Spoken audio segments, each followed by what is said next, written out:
þið nokkuð seinna eða? Vá, Egill. Flott úr. Já, þetta er ekki úr. Varstu bara að kaupa þér þetta eða? Væntanlega var ég að kaupa þetta. Kostaði ekki svolítið mikið? Jú, freaking much. Áttur alveg efna því?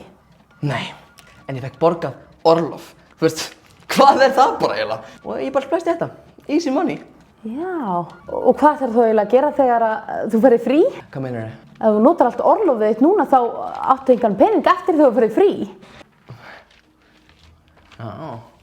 Já. Við getum öll verið sammála því að frí er sjúklega næs og lífsnauðsynlegt. En í hverju mánuði sem við vinnum við okkur inn rétt á orlofi. Orlofið er annað greitt inn sem laun þegar þú tekur þig frí eða inn á sérstakan orlofsreikning. Ef þú færð orlofið inn á orlofsreikning er það greitt út 11. maí ár hvert. Geggjaður dagur!